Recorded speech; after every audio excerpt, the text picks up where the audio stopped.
now we are live. So Okay. you know there's always a delay in the live. Peace, peace, peace, family. Give us just a minute. We're going to get this up before we get this conversation cracking. But I'm so excited because we're going to talk about cannabis and equity. Now, normally, you know, some of us know cannabis to be weed and ganja and all that kind of stuff. But we're going to get that in with this Sister Tiffany Sharp. I'm so glad she was able to come and talk about this important conversation. So let's get this, let's get this going. I'm going to share this. You see it now? Oh, yay! Okay. All right. Yeah. So, okay, I'm gonna do a little. Bear with me. Oh, I am technologically. Hey, April. Hey, Maureen. See, yeah, some people. Wait, we on, y'all. Hold on. Please share it. You know, I'm gonna do my, typing as I go, but share because this is an important conversation. We talking cannabis and equity. Yeah. 2 words we usually don't hear together because it ain't always been like that. But now it's like that. So. We're going to get this conversation in. All right, Ms. Tiffany Sharp, thank you. I'm so excited. I'm so excited. Already this morning, you have just fulfilled my day. So, thank you.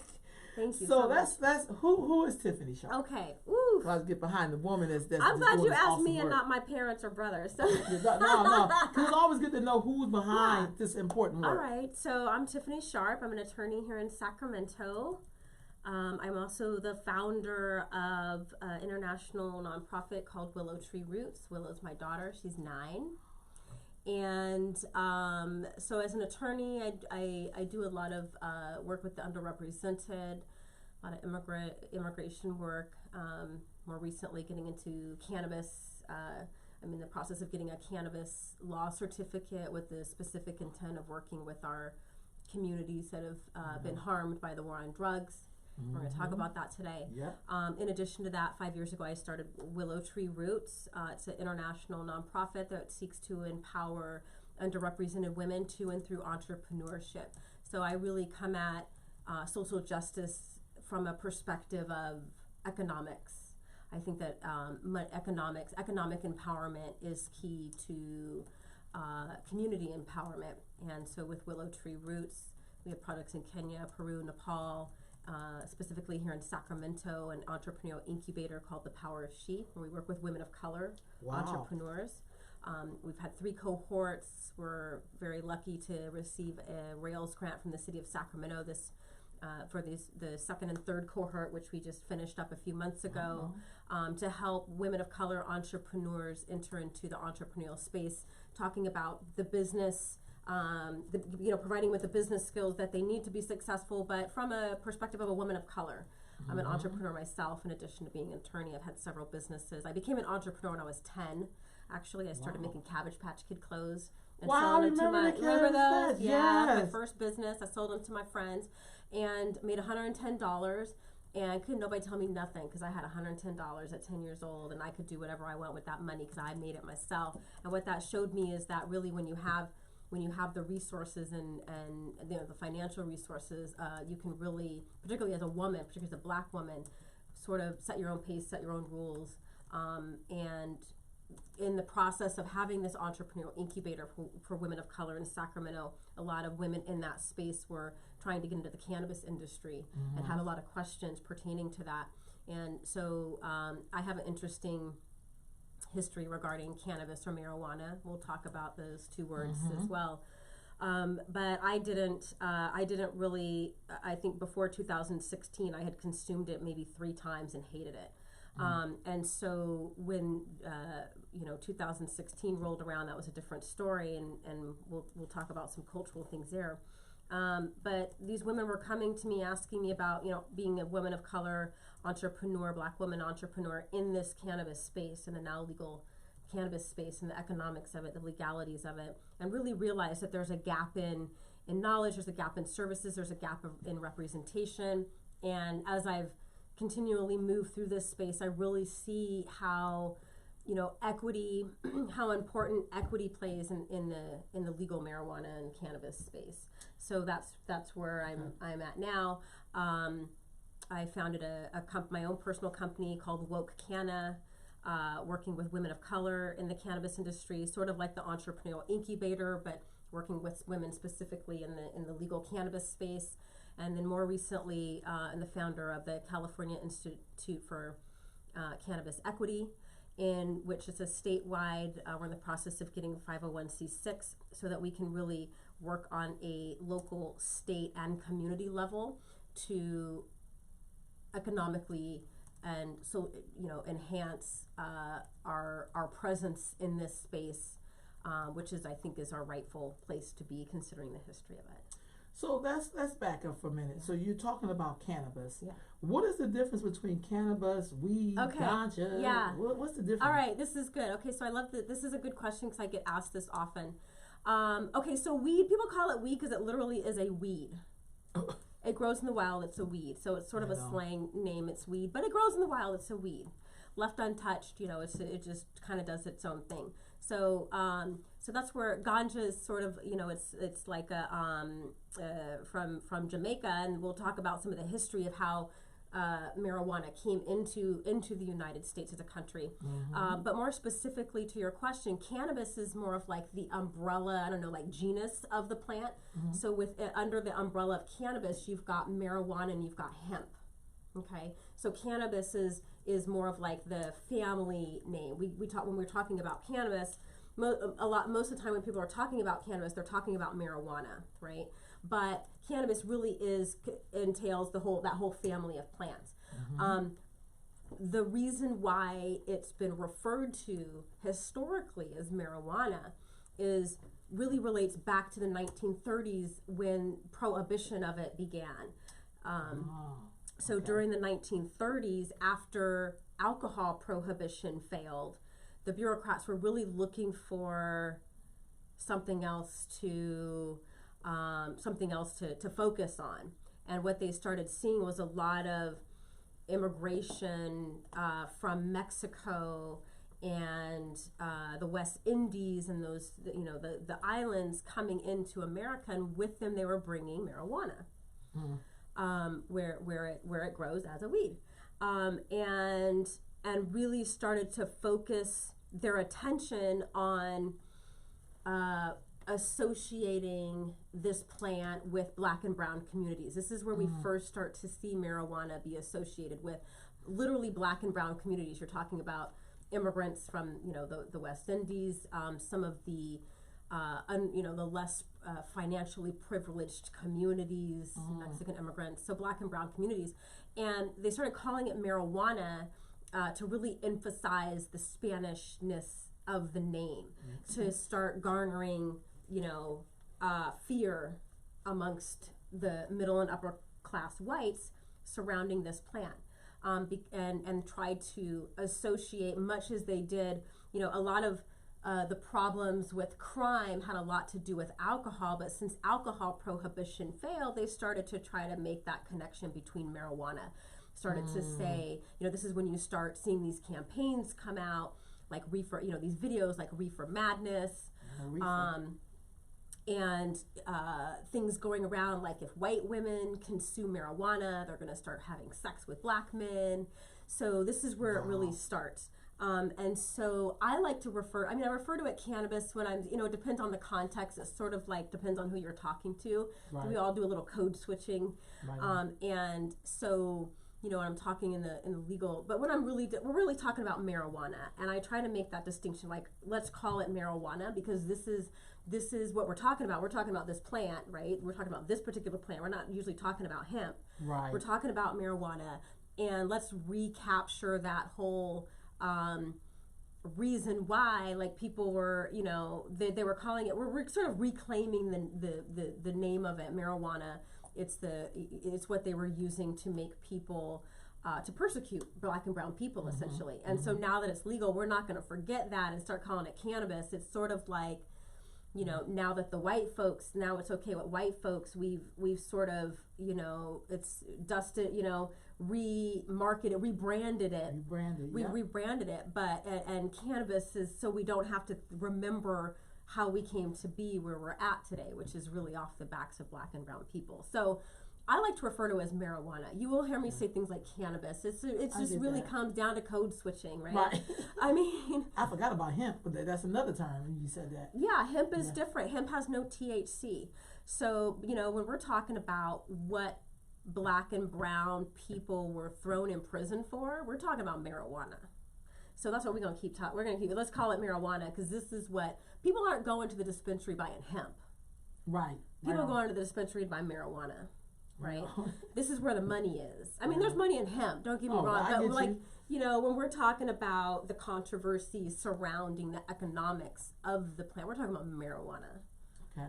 So let's talk about that criminalization a little bit. Because I know in the community I grew up in a black community, usually when people went to jail, it has some weed. Either whatever they got caught with, if they had weed, that was it. That was definitely on there.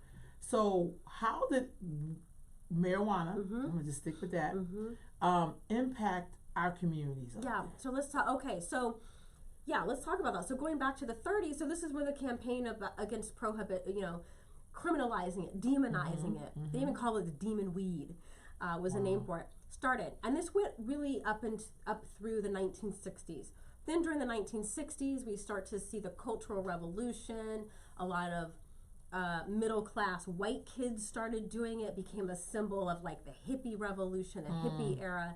It became more mainstream. And so then during the Nixon administration, it's around the same time the Controlled Substance Act was coming into fruition. They were trying to figure out what to do with this because now they see marijuana seeping into their white culture. And the Controlled Substance Act gets initiated, and they have to figure out where to place marijuana. So the Nixon administration actually commissioned a man named Schaefer to create a study and a whole commission to study marijuana to see where they should place it. Schedule 1 being the most quote unquote harmful with no medical benefits, and then as the schedules go down 2, 3, and 4, it's the less harmful, less regulated essentially. So Schedule 1 substance is the most regulated substance. So I believe his name is George Schaefer. Schaefer does a study, does a report, looks at and says, okay, no harmful benefits of marijuana, medical benefits probably.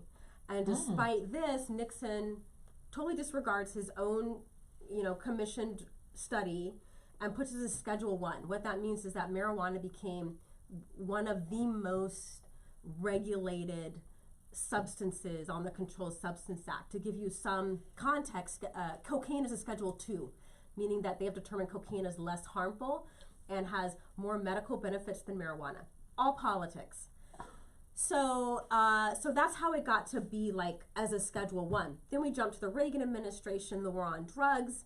We start seeing mandatory sentencing. This is where it starts to affect our communities. This is where we start to see, again, this is, you're talking about during the 60s, white people, privileged white people start to use it as well. So even though white people were using marijuana at the same rates as Black and brown people, because of the system, the faulty justice system, Black and, mostly Black, and then brown people, men mostly, but communities are affected all along. Yeah. They start getting picked up on these because the justice system targets brown and Black skin more than it does white. And, so there's already that bias in the justice system. They get caught with like a simple possession. They got a few, they got a little weed, they got a little joint. It's a Schedule 1. It's mandatory, they're the war on drugs. They start getting these heavy sentences, 3 strikes. So even though it's a minor offense as we view it today, back then, what would happen is they get caught with this, and it starts affecting their lives. It starts affecting their careers. It starts affecting their families. They lose custody of their kids. They can't get a job because they've got this conviction. And that leads to having to make an income in other ways. Strike 1, strike 2, strike 3. Here we are incarcerated on charges, on more extensive charges when it all began with a little joint, right? So this is how the prohibition really has been a tool of persecution for Black and brown communities. And again, being used at the same rates with white people, same rates of usage, very disproportionate rates of incarceration. Here's what somebody said to me, and this was not a black or brown person, but somebody who very much understands. The other day, she said, everybody, all the white kids that didn't go to jail for doing that same activity, they're now running the cannabis industry. They're now running the legal cannabis businesses. And that was that's deep. Yeah. So think about that. That's why I really like to focus. I mean, I think it's really important for us as a community to focus on this history and understand why this new economic boom, this new green economy, as we like to call it, is, I think it's sort of owed to us. It's part of our reparations. And, you know, some people don't like that word. But, you know, you're repairing the harm that was done, right? That's what reparations is. You're repairing the harm that's done. And so that's why I think it's really important for us to understand the history. I also think it's culturally important because, you know, I think we need to start having discussions in our own community about our own perception about it. Right? Like I said, I didn't really start to appreciate until 2016. I grew up in a family, you know, sort of bougie black parents from Tuskegee that marched during the civil rights and were like, we didn't rise up to go, you know, to be doing this. You know, we fought too hard to get where we are, to be smoking weed. And then, like, really understanding, you know, my mother was 70 at the time, and I got a medical prescription for her because she was having spinal surgery, and the doctors were happy to prescribe her opiates. My mother did not want to take them because we have a history of addiction in our family, but wouldn't prescribe, you know, a safer alternative of marijuana. So I actually got a medical prescription for her, and that's when I started to really understand a lot of the benefits of this. So as we go along that line, you gave us some history, you gave us the criminality of it. How did it go from that to now we're going to legalize it because we want that income? That's what it is. It was an underground income first. That's how people made their living when they couldn't get a job. Well, I think you hit it right on. That's why it's the money. Because look at it, people. Okay, so here's really where the medical benefits of it started to become more socially or mainstream known as really, you know, a lot of it goes back to the AIDS crisis. And you know, AIDS patients, people that are affected, HIV, AIDS affected, not able to just even like eat, in a lot of pain, right? And trying to find, you know, if you think about when the AIDS epidemic when it first came to be, there's a lot of unknowns about it. There's a lot of stigmatization, a lot of even hospitals, like they just didn't know what to do with it. And people are in pain. There's a lot of blaming of the patient. And so a lot of people started to turn to marijuana therapeutically. It's literally saved lives. And allowed them to just intake food and manage pain. And so a lot of medical, you know, it first became more medically accepted, even though it's still a Schedule I substance federally, which says there's no medical benefit. The fact of the matter is that there's extensive medical benefits, and we're still learning about those. Even with the knowledge we have about everything it can do, we're still learning about all the amazing things it can do. So it started to become more known, the benefits of it more known medically, right? And then from there, then we get into the economic. You know, once there became medical exemptions to laws in the states. Of course, people are going to want to try to make money, and you know, because people want to just do it. Like, you can do it medically, or you can just do it because you had a hard day and you go to smoke a joint and like eat some nachos, you know. And so there's money in that. Like, people were doing it, people were making money, and there's a part of me that thinks, like, you know, yeah, people in our communities were making money, and it's like you can't. It's like alcohol prohibition. You just can't keep prohibiting behavior. Right, trying to prohibit certain behavior without like rational justifications, and so yeah, states began to legalize it, and there's a difference between legalizing it and decriminalizing it. So legalization really is like I think it's an economic decision. Decriminalization is going to say it's not legal, but we're not going to really like arrest people for it. Okay, that's more of a social justice perspective. Okay. So so it really became more like, we really started to have these more open conversations about it during the AIDS, when the AIDS crisis began, and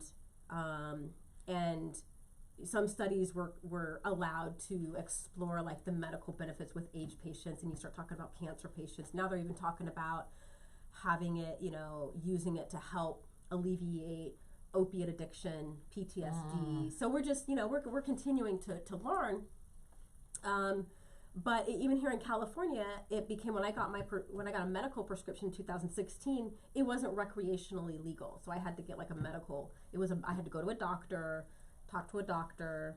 He was a brother, as a matter of fact. So I was happy to see him. Right. And we had long conversations that, about our presence in that space. And I have my own anxiety issues and things. So I got insomnia. So I got a prescription, like rightfully so, like I needed one, quite frankly. Right. But back in 2016, it was that all you could get was a medical. And then as people really start, again, seeing the medical benefits, look, you can't go from, like, medical means money, okay? Yeah. There's not, medical means money. And so here we are now in California, it's recreationally legal. So for all the people who got arrested, yeah, and their lives were turned upside down, they couldn't be there for their family, they couldn't provide for their family, because we know when people get locked up, it affects your family. You cannot it's the whole provide. Community. It's just the community, right. But you cannot provide, which means someone else has to step in. That's right. It really changes things. Are those people gonna get some money? No. So here's what they're gonna get. They're gonna, it's supposed to be. Wait a minute, they're not getting no money? No. So they get expungements. So here's the thing, like, are they getting money for the wrongs, for the injustices? No. And that's a problem, right? So not only are they, there's still people sitting in jail, in prison. On those charges. On those, things, on those charges or related to those charges. Yeah. There's a few memes and things out there. People, while cannabis is legal, people still sitting in jail on marijuana charges. This is, again, we're talking about the name. Yep. Right? It's the same and the same, but, we have, now that it is legal, it has been decriminalized, people can go and get expungements on those. The problem. Is it free though? Well, it's free to, like, the forms are free, but you need help, right? You need like legal help to figure out like what do you need, what do you get this process. So I believe there should be funds available, but as far as like resources, the resources to actually help people do those expungements are limited. Like it's hard for people to understand the process. They still have to go through the expungement process. They're not automatically expunged, which I think is a problem. In some states, they've actually, it's been an automatic process, which I think is more just. It's more just that way. But here you still have to go through a process to get it. And so, yeah. What's happening here in Sacramento? Let me say Sacramento is booming. In the cannabis, in the legal cannabis. It sure is. But booming for who? Yeah. Wow. It's not booming for us. It's all about slinging that cannabis marijuana in Sacramento. There's still, and people. Part of legalization was to eliminate what people offensively call, in my opinion, the black market of marijuana. So still selling it illegal. I was at something last week, and this white operator was talking. We were talking about equity, or the panel was talking about equity, and he said, we really need to figure out a way to get people out of the black market and into the white market. And it sent the hairs on everybody's neck stood up, because here we are talking about equity, and somebody had to correct them and say look, we get what you're trying to say, but you're using the wrong black market, white market in the context of equity. What you're saying is black people need to come to the white way. This is impacted by racism. Impacted by racism, right? Impacted by racism. You have to be don't use that. So the fact is, though, it's even throughout the whole state of California, what we're finding is that still the legal or regulated, let me just call it the regulated market, is so cumbersome to get into that and it makes your weed so much more expensive that people are still resorting to the unregulated market, the black market, which is just an unregulated market, to for business. And so in some cases, the unregulated market is making more money than the regulated market because of the difficulty that it is to start a legal cannabis business. People still sell their marijuana, right? The way they were doing. Here's the problem, though.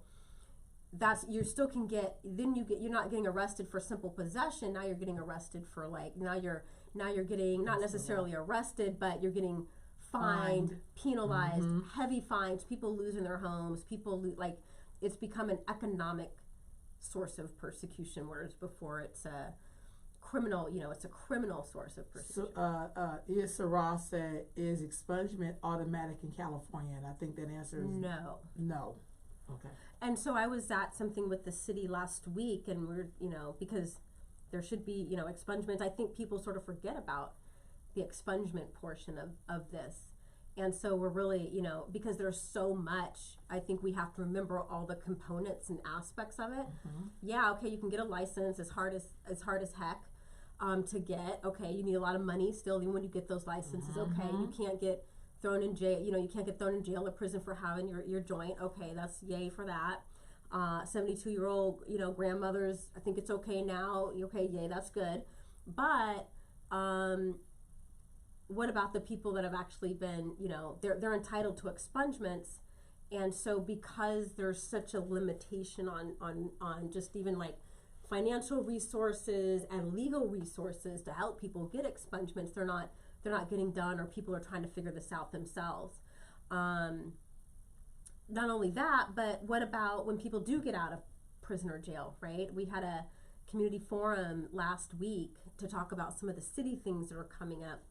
And a woman brought up something that I really sat with, because my mind hadn't been there. My mind hadn't worked it out that far. I was still,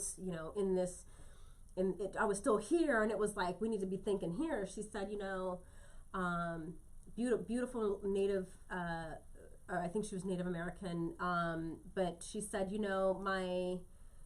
my brother just got out of prison on these charges, and we're having to help him with housing and jobs. What about these people? What about the folks that are just getting out? Okay, so we do expungements, they get out, they're charged to get a job. Okay, well, how are we going to help them reintegrate into society after their freedoms have been wrongly taken away from them? And we don't think about, that's something we forget. I think it's easy to forget because there's so much to consider in this space. Another gentleman, I don't know, maybe he's on here, maybe not. I won't call him out, but hey, hi if you are. He said, I was in prison and I'm out now. This is, how I need, he's becoming an amazing leader in the community, and really helped me understand, okay, so it's not just about expungements. It's not just about getting people out of prison.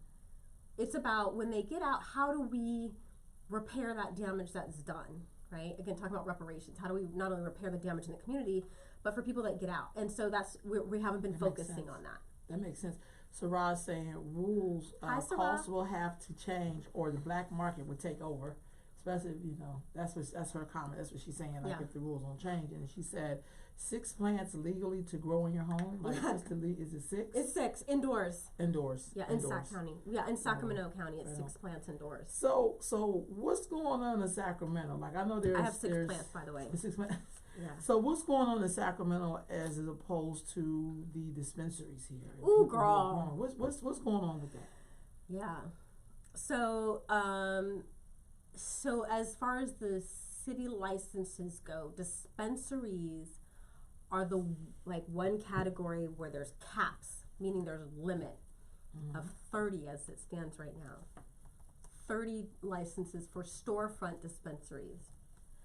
There are no black or brown owned storefront dispensaries. So there's a lot going on in Sacramento right now about corruption surrounding the issuance of these licenses, because there's not supposed to be what they call a consolidation of licenses, meaning that more than one person can't hold like multiple licenses or more than one, sort of entity. Wait a minute. Before you get into that, because April Jean said, please talk Hi, about April. the city council. And then Sarah said, can an employer turn you down for a job if cannabis show up in your drug test? That's a great question. Yeah. Is the answer yes? Well, it's still federally illegal. Okay, so it depends on the job. So like I have friends that have federal jobs or operate in a government type space. And like, for example, I have friends that are in law enforcement. I mean, don't at me about having friends in law enforcement, but yeah, I have friends that are like, don't start tagging me in posts about my friends in law enforcement. I have friends that are, or acquaintances. My own brother's a correctional officer. We need law and order. Let's not get crazy. Yeah, I'm not, that's a whole different, I'm a lawyer, I'm an attorney, so I'm not, but they can't, they can get fired because of their position. So it depends on the job. It's hard for me, like so it depends. I would say if you have a question about it, like send me a message and like the specifics of your situation. It really depends on the job and what context. Right on.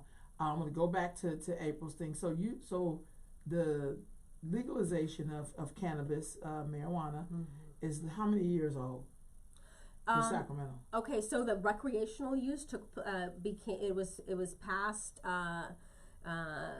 The people voted to pass. So legalization. So medically, depending on the different stages of it, it's been medically legal for a while. Like you had to have a medical prescription. Like when I got mine, I had to show my medical marijuana card. Okay. Yeah, right. So but recreationally, like when could you go to the dispensary and buy some weed? That was voted on by the people and took effect January 2018. So we're 2018, I think, right? Yeah. So 2 years in, and we got corruption in the city council. I didn't say that, but I mean, no, that's because we'll talk about African countries being corrupt, but I mean, come on now. Oh yeah. 2 years, like. Yeah. So yeah. I mean, well, okay. So I'm not. Let's just put it this way. Okay. Right.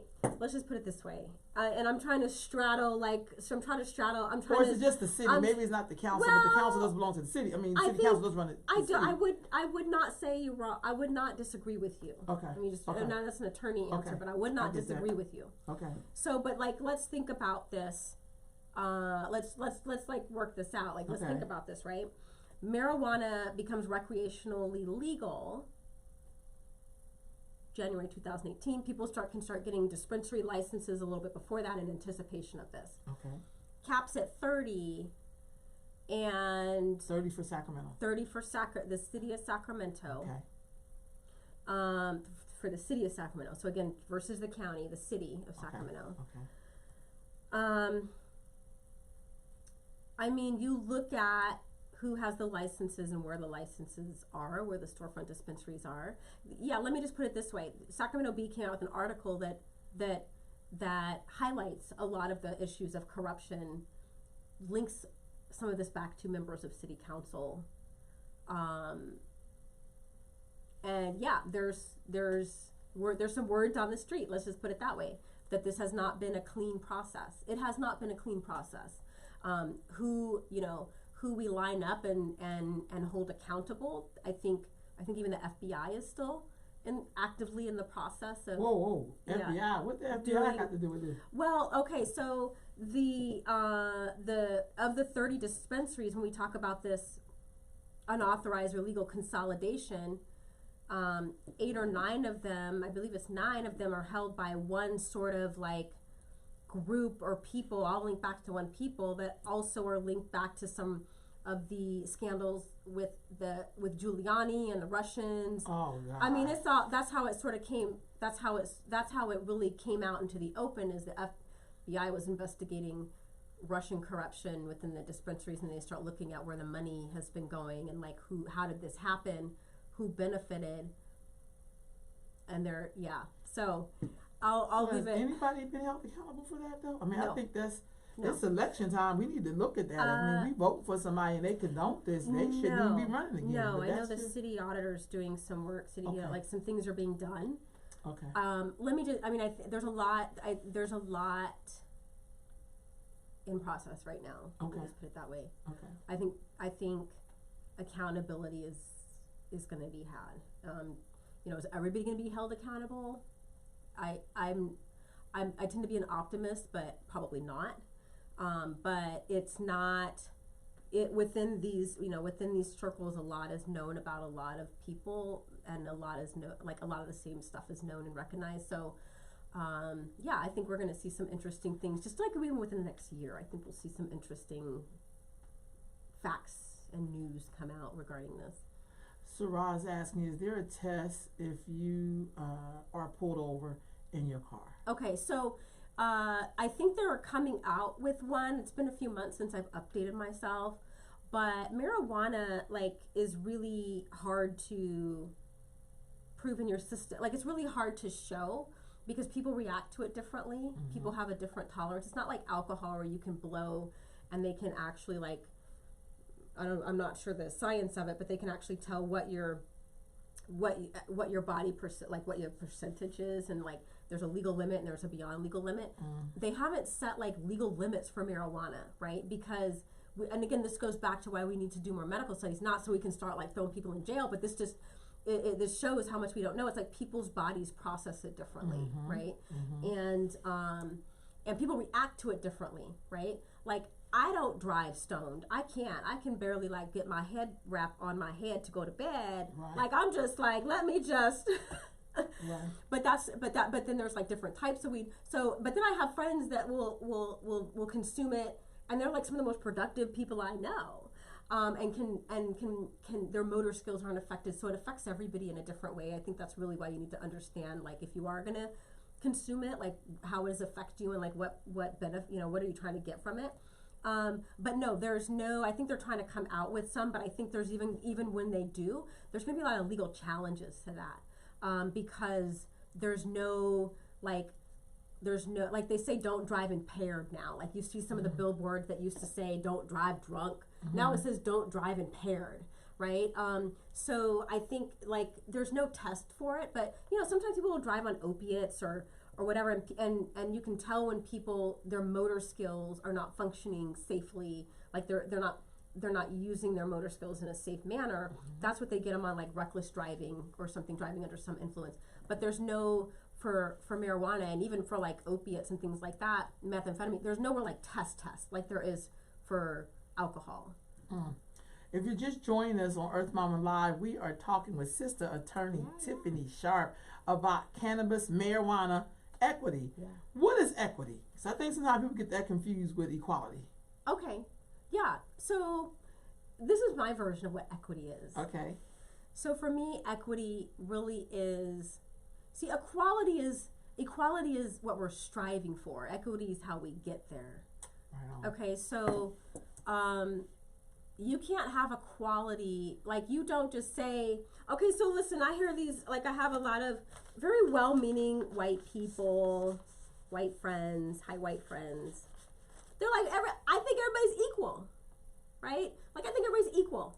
In my eyes, I see no color. I think everybody's equal. I think that's a problem because everybody has not been treated equal, and therefore we are not equal in society. And if you don't see color in relation to that, because that's why there's inequities, gender, race, abilities or inabilities, and so if you don't see how this affects equality, then that's a problem. Equity is how you get there. Equity is where you start talking about how do we correct inequalities to get to equality. Equity is the vehicle that drives you to where you want to be. Okay, equality is where you want to be. Equity is how you get there. Right on. Okay, so when we're talking about cannabis equity, marijuana equity, we're talking about how do we get our communities that have suffered under, suffered under the war against drugs, high inequitable incarceration rates, how do we repair that to get to an equal space for those people? As my friend, adequately said, really appropriately said, the white people that they were doing the same thing and weren't put in prison. How do we get them in that space? How do we get them to where they're making that kind of money? Right on. So that's what equality in this, means to me. I think, depends on, when you talk about women, equality and equity, like what does that mean? Well, when we're talking about equity in the legal marijuana space, I think reparations or repairing the harm is essential to that. I think reparations and equity come hand in hand. And I said people kind of like get a little uncomfortable with equity. With reparations. White people. Like I've been in like cannabis, like marijuana cannabis mixers, cannabis industry mixers, where I'm the only Black person.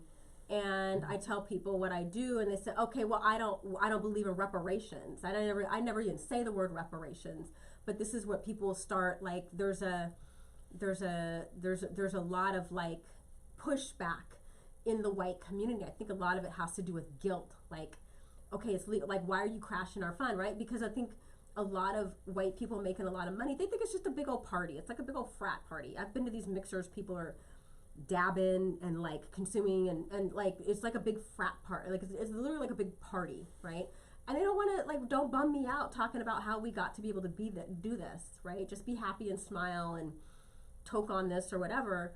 But it's really because it's they don't want to understand that, like, and it goes back to white privilege. People don't want to address white privilege. They don't want to lose their privilege. They don't want to. They think if they acknowledge their privilege, they're going to lose their privilege. They think if they repair the harm, if they are talking about equity, that they're somehow going to lose something from what they have now, right? So people want to, and that's when I hear a lot of people say, "Well, I don't see race, I don't see color." But you have to see color. It's really people wouldn't be there with a pink dress on. Thank you. Right.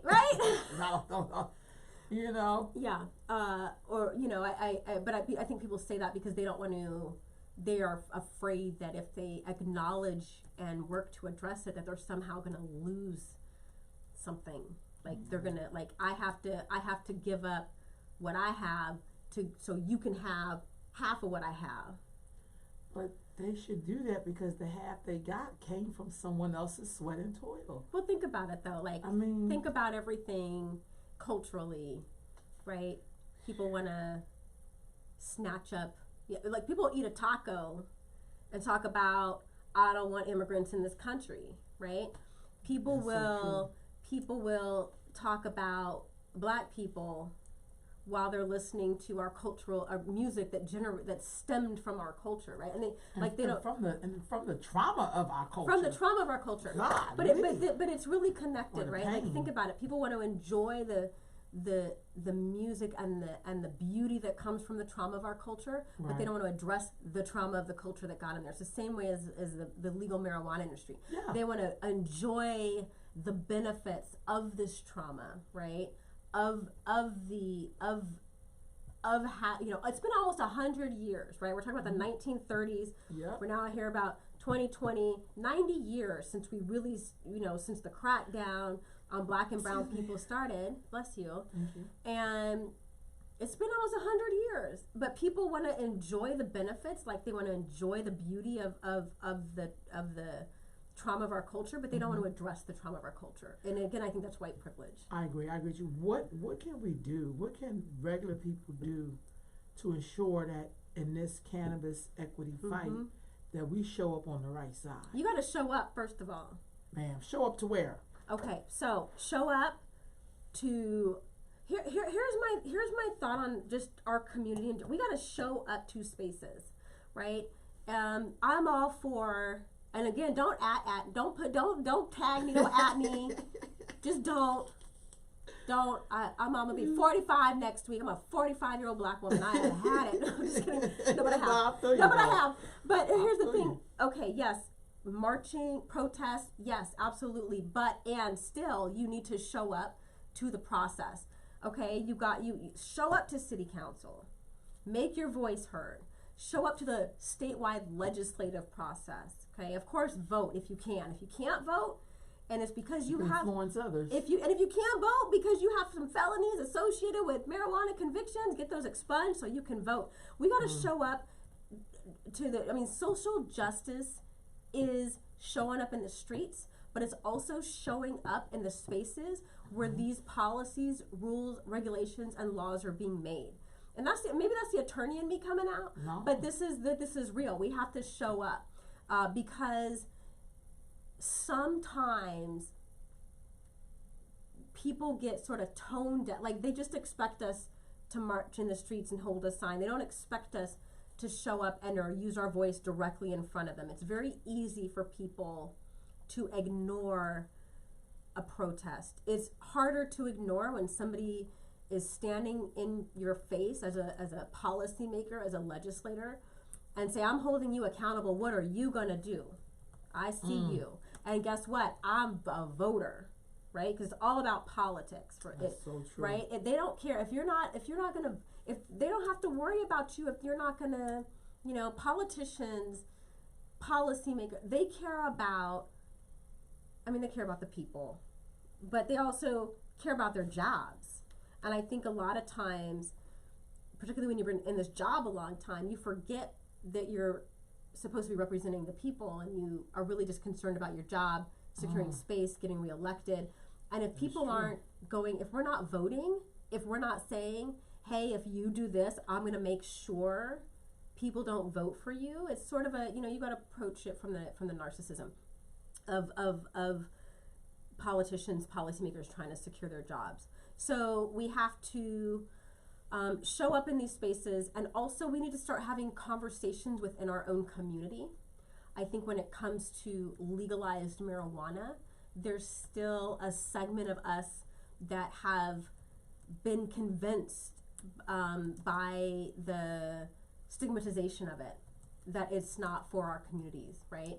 Like I said, like my parents used to be like, no, that's not what we do. We meaning, Black people from the South that marched with Dr. King, that moved out here, created a life, have lots of nice stuff, have lots of nice cars, moved on up or whatever you want to call it. That's not what we do. Right. But why not? Right? Because because our society has said, again, going back to the initial prohibition of it during the 1930s, no, this is what when the bureaucrats were trying to stigmatize it. No, that's what lower class bad people do. Like, you don't want to be, it's a bad thing, it's a bad drug. We still have this mental, it's like a mental slavery regarding the plant. So we need to have these conversations about how this helps us as a community, right? How it helps your blood pressure, how it helps your stress, how it's the economics of it. Look, even if you don't consume it, even if you don't want to be have direct interaction with the plant, meaning you don't want to grow it, you don't want to sell it, you don't want to manufacture it, there are still businesses that need services. There's still legal cannabis businesses that need marketing services, that need accounting services, that need security services, that need ATM services, that need web design. Like, you can still make money from the legal industry without picking up the plant, without even touching the plant. So I think we need to really have these conversations about that, in addition to showing up legislatively, policy-wise, and start accepting that this is sort of our right as a community to be in this space and to make money from it. You're right. Right on. I see on my website. Yeah. And I'm sharing your links, because not only is she working with the cannabis and equity, she also has the Willow Tree Roots, and I shared that link with you all. So she's not only just an attorney in here working on the behalf of equity, but also she's doing work in other parts of the world, making sure women are lifted and have the opportunity to be the leaders and providers in their communities. All of it's connected. Yeah, it really is. So let me tell you. Okay, so I really love working with women. Awesome. that is where I'm most comfortable, and I really appreciated that when I became a mother 9.5 years ago, and then shortly thereafter, when my daughter started school, is when I started Willow Tree Roots, again named after her, because she told me I needed to get my own life, and stop like following her around everywhere. So, but here's the thing about women, and I've seen it for myself. World Bank has done studies. You look in your own community. Here's what is fact. President Obama even came out and said women are better leaders, I think a few weeks ago. But here's the fact of it. When women make money, when women are economically empowered, they turn that money right back into the community. Okay? They get their children medical care. They make sure that their children attend school, not just the boys, but the girls also. They make sure the environment around them, the environment is taken care of, right? Pollution, water. They make sure that it's a healthy place to live. They make sure the infrastructures are safe.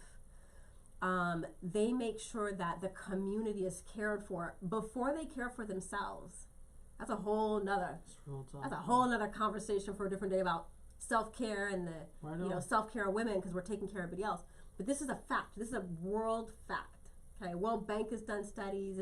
You look internationally, locally, look in your own family, look in your own community. When women make money, we hire within our community. We take care of the community. Yep. And so that's real talk. When you're talking about how do we do things that benefit community, in my opinion, economically empowering the women in the community is how you get to that. Even within all the projects around the world, Kenya, Peru, Nepal, Sacramento, when a woman starts a business, I've seen 10 times out of 10, I'm going to say 9 times out of 10, just to be conservative, that business or that enterprise is to do something that essentially provides a social service to the community. It's to benefit the community, not to make money. Now, that's not to say that we can't make money, but we're doing something for the good and the betterment of others. Yep. Right? So that's why I love to work with women, and we're natural problem solvers. And again, studies have shown that corporations, businesses do better when women are on their boards, because we have less of what they call a herd mentality. We don't just amen things and go. We no, we're more willing to think outside the box and not just check that box and move on. You get more creative problem solving.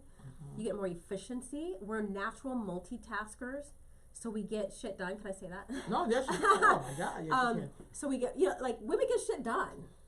Women get shit done. And you get a bunch of women together, oof, something's gonna get done, right? Things get done. So that's I'm naturally inclined to work with women, empower women, because you give a woman a little bit of something and she's gonna do a hell of a lot with that.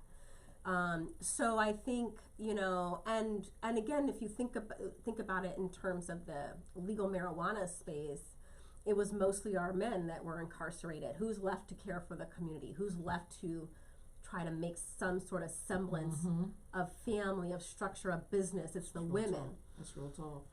And so I think we have the opportunity and the capacity to really lead the space, lead the movements and all of these. And I think that we do that through economic empowerment. I think that women, when we get together, there's a lot of, women are not treated equally, right? But you get us together, right?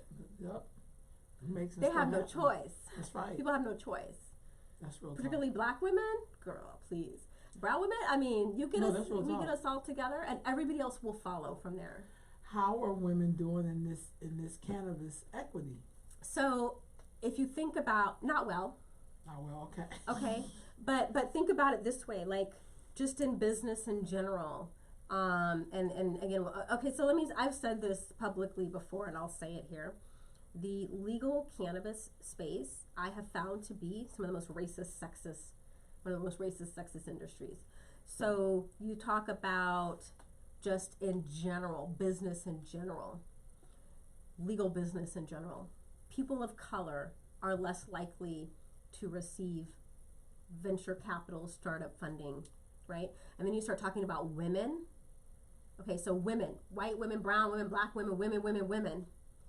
Women in general receive less than 1% of funding. Women. When you start talking about women of color, how do you even like slice off 1%, right? So women true. of color are less. Black women, you know, and so again, we're talking about an industry where our black and brown, and I use it in that order, black and then brown, but still our communities are already economically disadvantaged in the legal cannabis space because we're the ones most affected, while white people doing the same behavior, we're learning their little business skills. They're learning their legal marijuana. They're learning that you're taking the same business skills and now making money from it when we were put in jail. So already we're economically disadvantaged in this space. Then you start talking about women, right? And this is a whole conversation for probably a different day, because women are underrepresented within the of color space. Don't at me like that. You know how I feel about it. People know how I feel about it. Like, I think people are underrepresented within the black, you know, we are, when people talk about equity, they're either talking about women in general as a whole, and white women sort of suck up the oxygen from that space, literally, and you know, and then or you're talking about black and brown communities. They group women in there, right? So it's like we're women of color in this. We are the underrepresented of the underrepresented in this space, in particular, but in general, you know, across all boards. So we're talking about an industry where already our black and brown communities have immense challenges to be successful.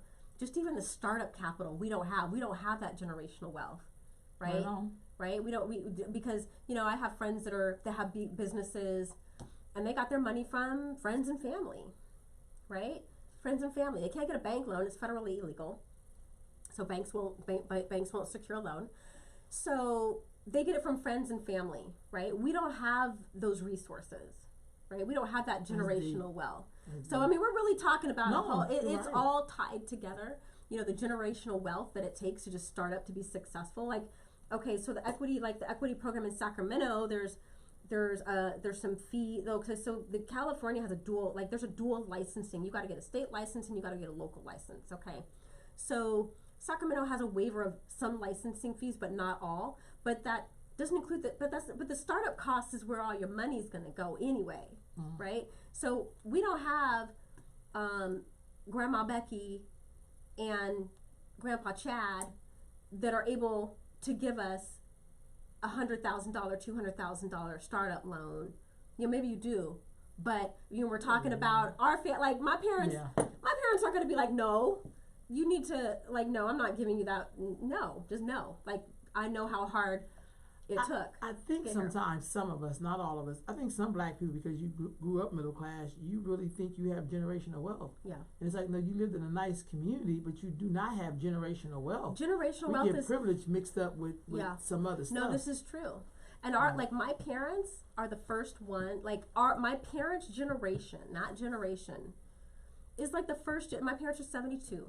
So that I'm going to be 45. So like that generation is really the first American generation of black people that collectively or on a larger scale have even had property to pass on to their children, have even had some sort of anything to inherit. If it wasn't impacted by crack, because I know people who got on crack and their kids got the property and it was gone. Right.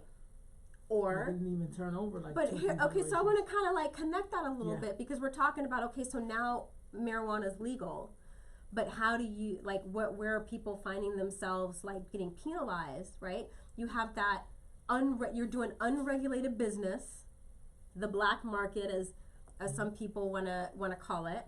You're doing unregulated business. City or state comes after you, heavily taxes you, takes your home. You generate whatever. This is affecting our generational wealth. Yeah.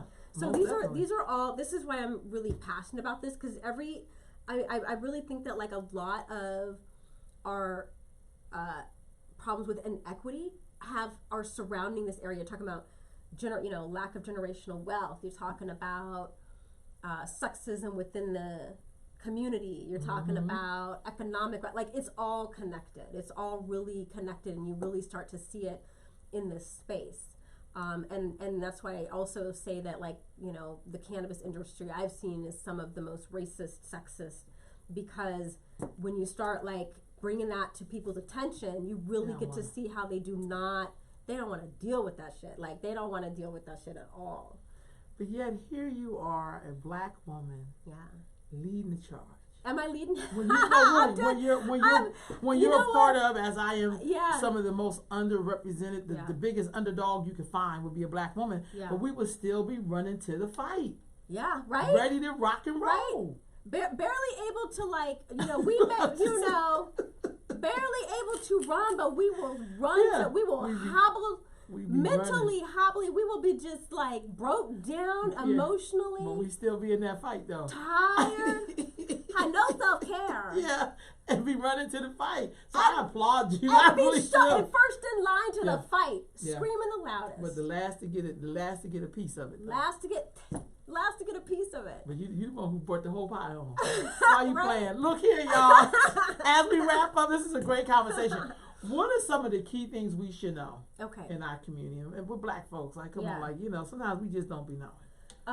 I think we need to really I think it's important for us to understand the history of this and why it's important. I think some people just don't, like, we talked about a lot of stuff that we have to tackle in this space. And it's a lot. We're talking about criminal justice. We're talking about economic justice. We're talking about sexism. We're talking about holistic health. There's a lot going on. And I think we need to be willing to have these conversations. We can't just be in our silos, right? Like, we need to be able to listen. We were talking about this morning. We need to be able to have conversations with people that we disagree with in our community. Yep. Because listen, even if you don't like marijuana, even if you have your own perception of it, it's legal. People are making money with or without you, and people are still sitting in prison whether you like it, why you like marijuana or not, legalization or not. And so we need to start talking about how do we address that, regardless of how you feel about the plant, regardless of how you feel about who's in the business.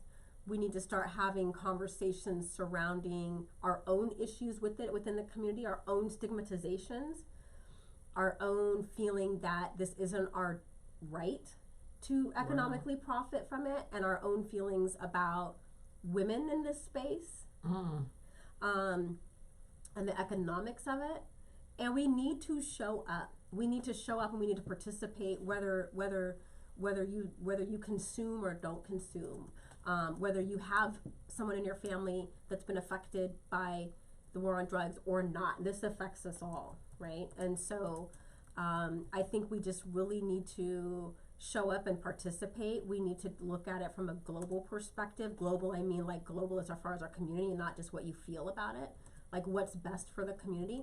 And if you feel like there's too many dispensaries in your community, if you feel like there's too many manufacturing in your community, let's have those conversations too.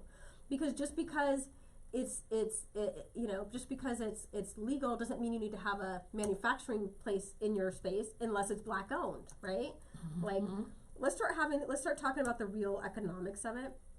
I think we tend to get in our emotions and our passions too much, and we need to be strategic about this, because again, we're talking about people running the industry that have been, doing the same thing that we've been doing. And not stigmatized for it for generations. So we need to get together and figure out how we're going to tackle this as a community as a whole, from the perspective of like where we need to catch up to be, because it's legal. Nobody gonna make it illegal. People are gonna make money, and the question is, do you want to make money from it? Do you want the community to make money from it, or not? That's what it really comes down to.